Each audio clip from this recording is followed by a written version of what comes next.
It's your girl, Lady Wray, and I'm hanging with Gallo, the guy you know.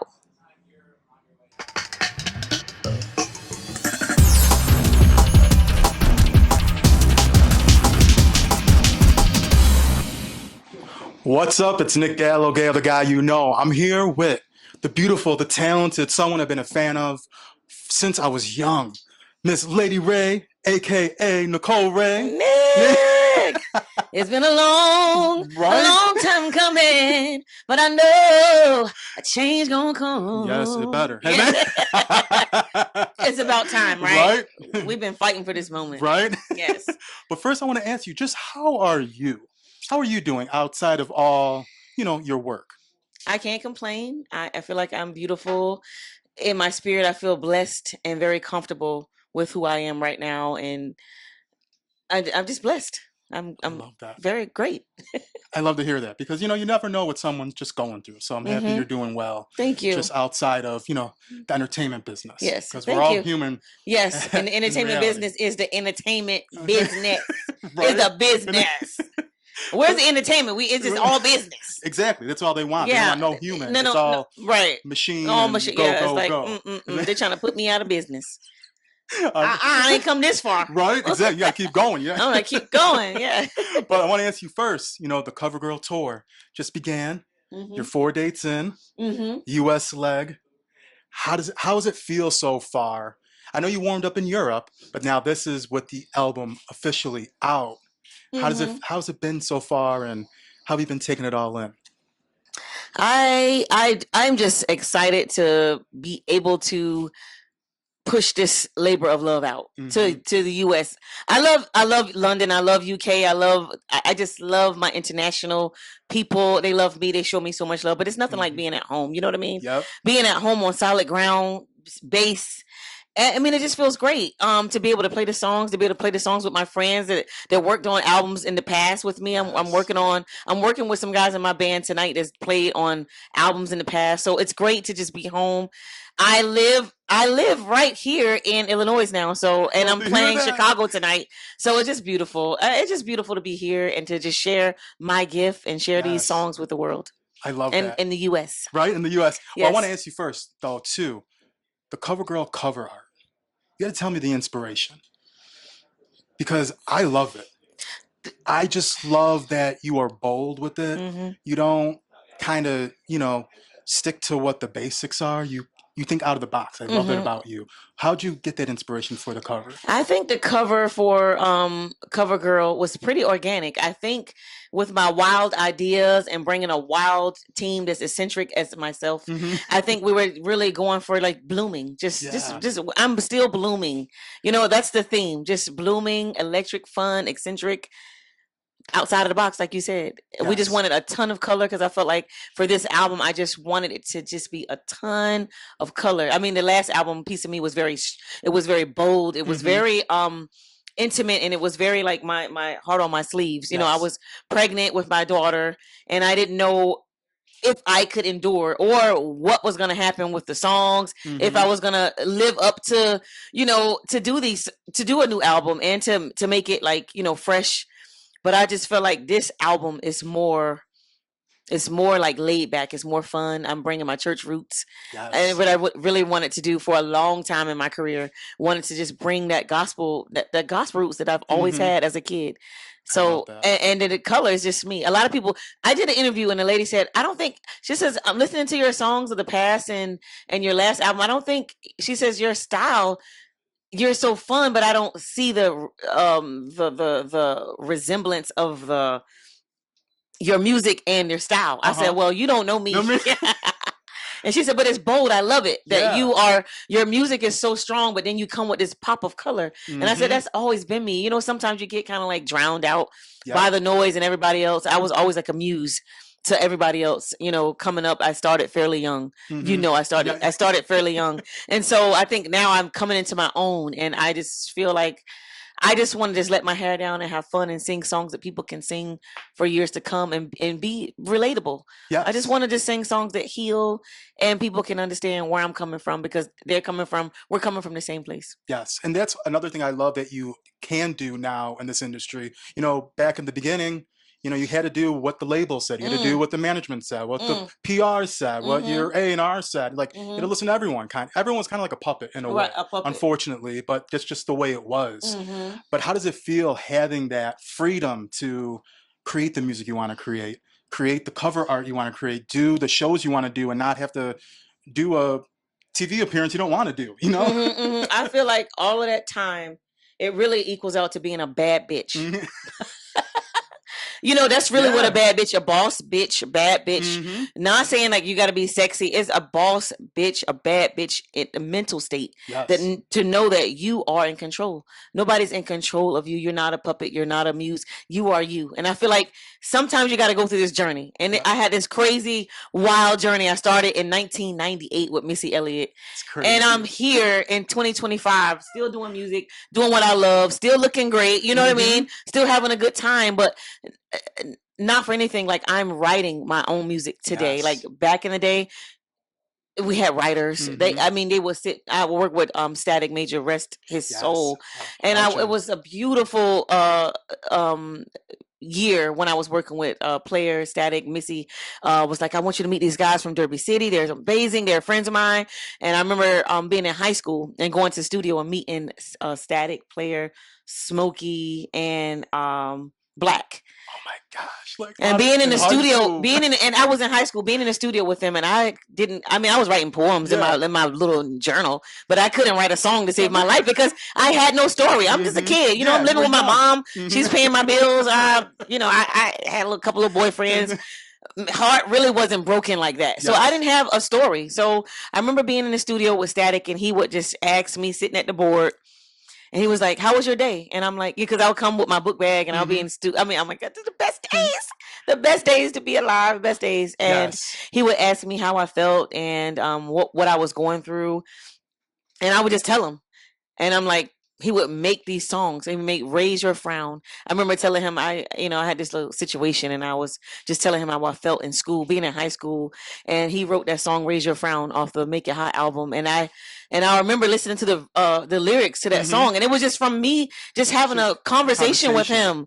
And now it's like I'm I can say I'm an adult now. I've walked this walk. I'm a mother, I'm a wife, and I've been in the industry for over like 2 decades, Yes. maybe more. I don't want to Right. put a time on my career, but to say that I'm living in my element Hmm. and not having anybody like overshadow me or I love working with Leon. Like Yes. he is gonna just let you do. Is no pressure. I love There's that. no pressure there. And I feel like coming up in the industry, like you said, there's a lot of pressure. You couldn't Yeah. dye your hair. You couldn't have babies. You couldn't be a mother. You Hmm. couldn't have tattoos. You couldn't do anything Nothing. but the music. And I think today it's changed so much. I love that we can just express ourselves, especially as women, Hmm. we can express ourselves. We can be who we want to be. We can have jobs. We can be mothers. We can be wives. And we can have hair down to even if you're 5'4". I remember working with Naomi Campbell. Love Naomi Campbell. And, fun story. We were working on If I Was Your Girlfriend video, Uh-huh. and they asked me what I wanted for my hair, and I was like, I wanted to do Jim and the Holograms. That's what the video we mimicked that. I just love watching Jim and the Holograms. And she goes, "That hair is too. You're like short. That hair is too long for you." Naomi, look Now, at us now. Everybody's wearing hair down to their, I mean, like right? 5 feet. Like no problem. No problem. Uh-huh. Back then they were like, no, this is not gonna work. It's not. And the crimps, Yep. they were like, you need to take that out. We would do my hair like it looked like John Benet Ramsey, and it was just beautiful. And it was like, this is not the look. I mean, we went through hours taking these beautiful crimps out because that wasn't the look that they wanted. It's And I thought it crazy. was so beautiful for Eyes But Not Wonder video. I remember Uh-huh. having these beautiful crimps in my hair. They took these crimps. China Potter did my hair, and she was like, "Well, they said take it. They want to take it out."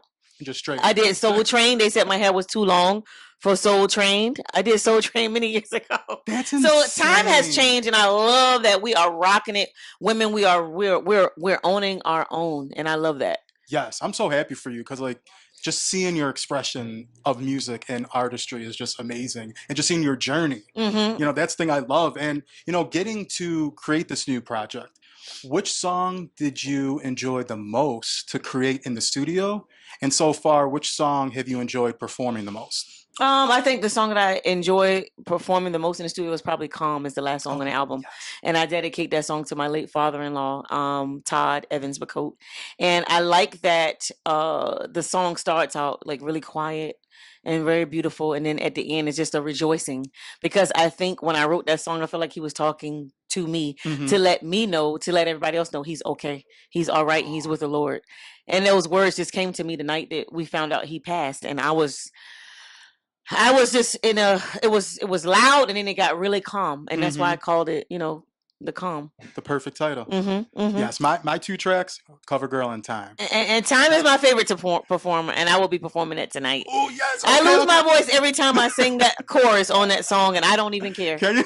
I don't even care if I lose my voice, because it just means everything to me. I wrote that for my family, my husband, my daughter. You just never know. Time is precious. It's a very precious thing, and we sometimes we take it for granted. We really take it for granted. But in that song, I really want my family to know how much I appreciate them and how much that they are needed. Yes. And that's what time means to me. Yeah, Time is that's the joint right there, man. Thank I you. love that song. It's a groove. It's a bop. It's a groove. Yes. Like your whole album's a groove, but that one particularly. Thank you. That's Thank my jam. Thank you. But going a little back though, I just want to ask you, like, it was so different too because so many albums are still in the vault. Like, for instance, what is it? Love Child. Oh my goodness. I still want to hear that. I think Electric Blue as well. Electric Blue. That was supposed to be your second album. Yes. And Love Child was supposed to be the third on album. Rockefeller. Yeah. Yes. How, like, when you think about it, is there a way that you could ever release them, or is it strictly like cause of label? I think it's because of the label, and I don't want to, sometimes get into that pocket of things that can get a little weird. But I mean, I would love to release those songs. I remember just feeling so sad. I would do these amazing songs, and then situations wouldn't happen for me. Yeah. And it was like a touch of bad, something happening, and I'm like, what's happening? I really want the world to hear these songs. And then I'm introduced to the Black Keys, and I'm introduced to Kid Cudi. I'm introduced to Leon L. Michaels, Lee Fields, and I'm like, I'm still thinking of those songs, but I feel like it's another door that has opened, right? I'm like, some doors closed and some other ones open, but I know my fans really want to hear those songs. And I am really trying to figure out what to do with the Love Child. I have so many. My catalog is crazy. They used to call me like Tupac.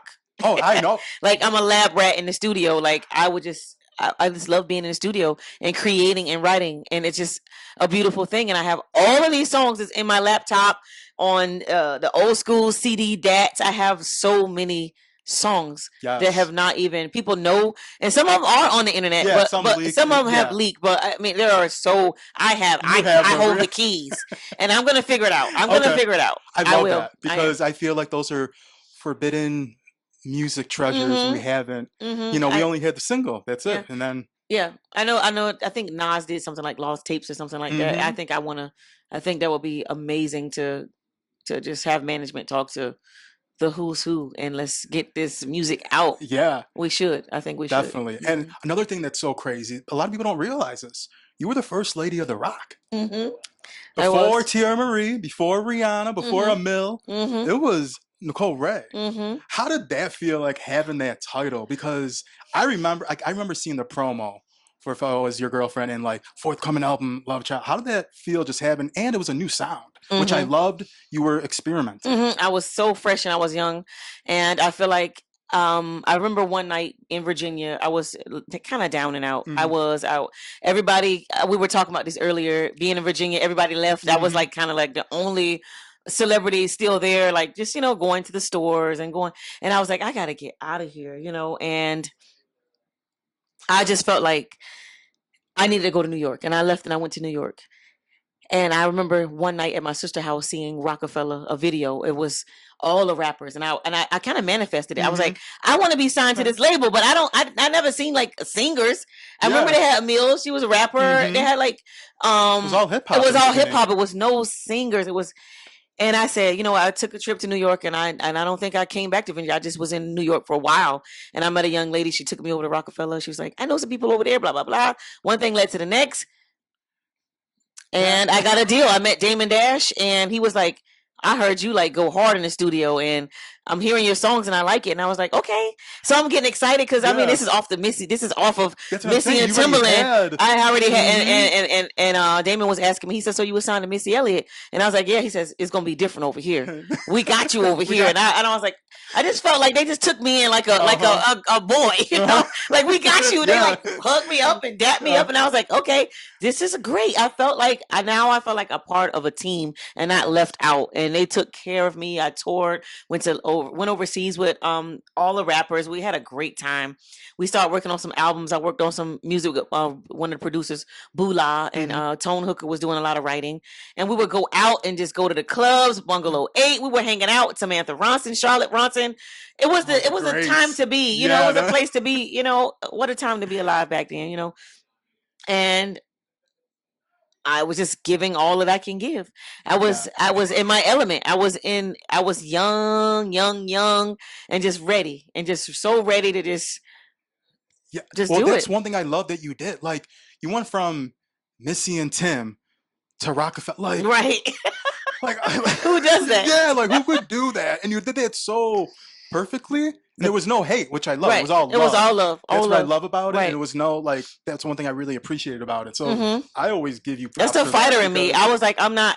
This is what I wanted, and I always respected rap. My brother put me on the rap many years ago, and like when I saw Rockefeller, I knew that they didn't have any females, and what this would be. This would be yeah. something new and fresh. It didn't last very long. I thought that it was gonna last, but it's okay. I have my memories, and I have the Mm-hmm. songs, and I think it would just it's opened up another door for the next Yes. chapter. Mm-hmm. No, So. definitely. Mm-hmm. Well, I got to talk about because someone her anniversary just hit. I know August 25th.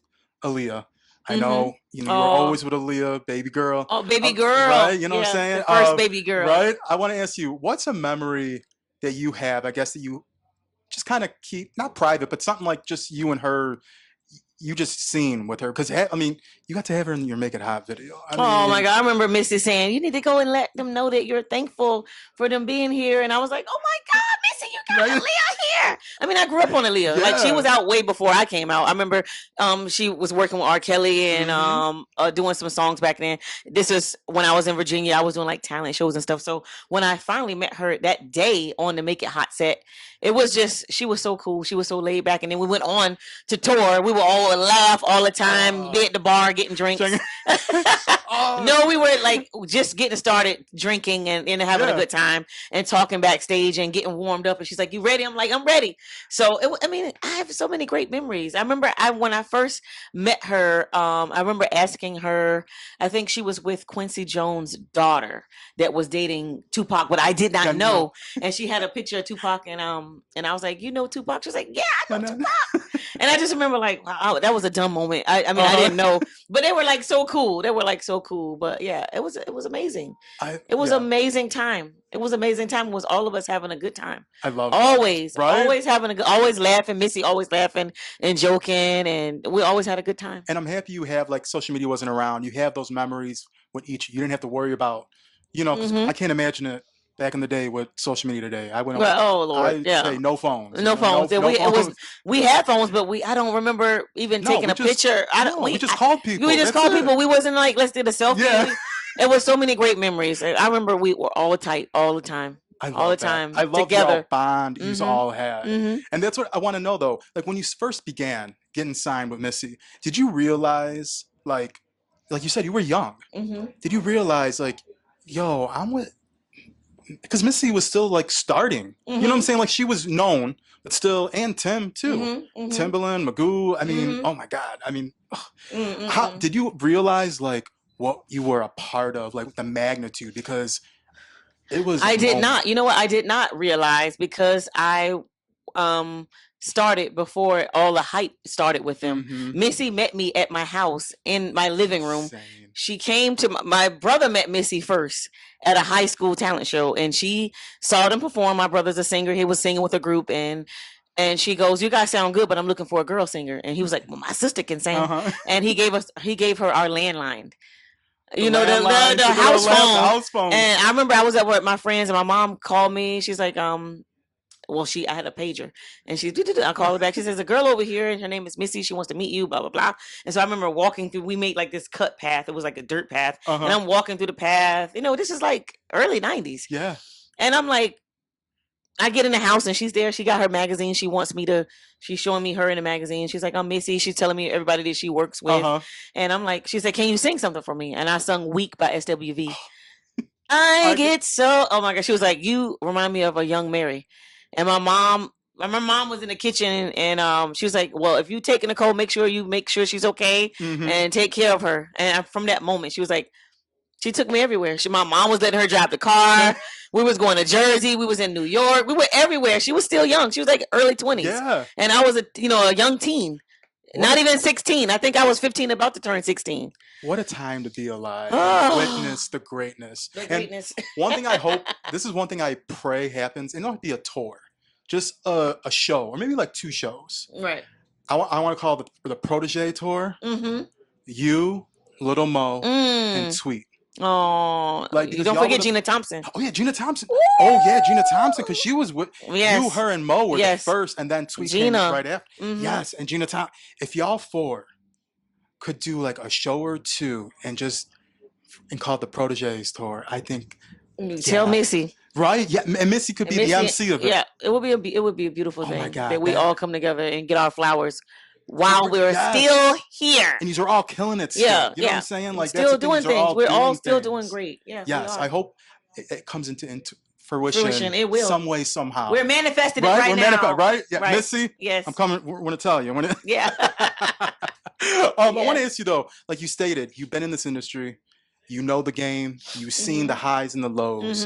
What's the best piece of advice you, not so much were given, but I guess kind of just learned over time that you kind of took with you and kind of stood with? Because this industry is a beast, and seeing so many artists just go away and, because it ate them up or they couldn't handle it. I think the best piece of advice that I've gotten was from a manager that I had a few years ago. Michael Blue Williams, he managed Outkast many years ago. And he told me, you need to get a pen and a pad and start writing. That's the best thing that could have happened for me, because like I said, there's a lot of entertainment. Yep. There's a lot of entertainment, but there's a lot of business. And in the business, you want to make sure that you're getting some business and getting some residuals. So we're not just here to just play around. You know what I mean? Yeah. And I feel like when I was young, I just didn't. Everybody would just, back then, you would have writing sessions and writers would come in. And he told me, he says, you need to get a piece of paper and a pen and start. That's the best advice I could have ever gotten, because I was like, I'm going to do it. And I just started writing, and I was writing and I was writing and I was writing. And now look, I'm writing some awesome stuff. And I probably would have still been one of those artists waiting for writers to write me a hit song.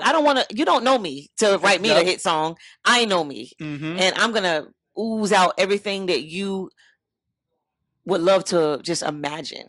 Yes. I'm going to ooze it out because it's in me. All of my stories, the platform, my journey, me being a mom, me being a wife, me being in the industry for a while, and me meeting different producers and writers, and I'm like, you guys don't know me well enough to.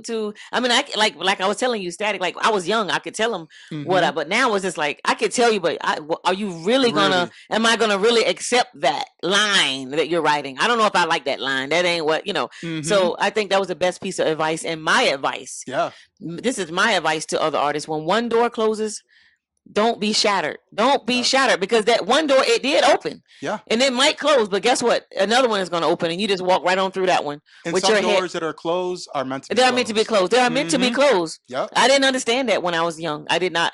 I had a time. Yeah. I had my own pity party, but I found out who I was, and that was the best thing that I could have done for myself, is take time out from the smoking mirrors of this industry and learn who Nicole Wray really was. And I did that. In 2006, I left Virginia and moved to Georgia, and I was by myself. I moved to Georgia thinking I was going to be meeting everybody, and I didn't meet them when I first got there, but it was this quiet time for me. I had an apartment, and I remember just it being quiet, and I was just like, what do I do now? Like, I couldn't pick up the phone and call anybody in the industry. I just met everybody all over again, new Just people, and then graduated. I was still, and then I would just push my way through. I was just pushing my way through like a real bull, Yeah. and then I would start seeing those same people that I came up with. It's like giving me Yeah. like, wow, you still, You still wow, here. you still here? How? Right? And that's the crazy Because thing when people think yeah, like what you thought I was gonna be? yeah. Yeah, no, you know who my mama is? Right? Do you know who my mama and my daddy is, ma'am, sir? Sir. I'm gonna keep on going. I'm never gonna stop. I'm always gonna keep fighting I love that forever. about you. I so love your tenacity and just how you never gave up. And like you said, with the lows, you still persevered because this industry is a beast. And one thing I love that you do, that your music, and I hate that like all the streaming services that have the genre because you're genreless.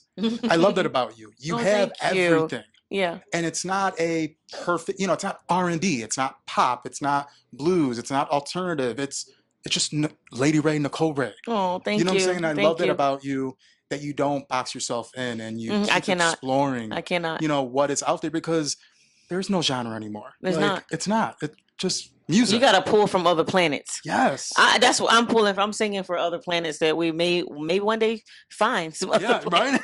Right? I might be from another planet. I don't know, but I'm pulling from somewhere else. I'm not pulling from here on this realm. I'm pulling from in my soul and my ancestors and everything that they fought for. When I get on that stage and when I'm in the studio, I'm thinking of all of those things. Yeah. I can't just get out here playing games. Yeah. Right? I'm not playing no type of games with anybody. I can't play games. So yeah.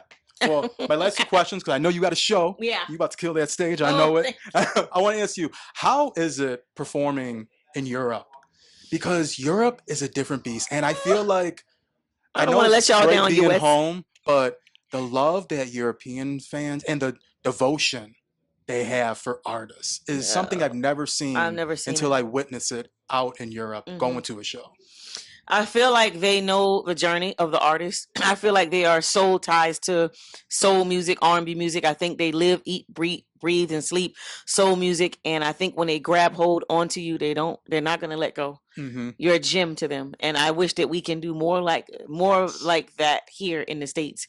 And because I've started my tour and I'm never complaining. It's definitely a difference. It's a difference. Yeah. It's a difference. But you see, the love is felt.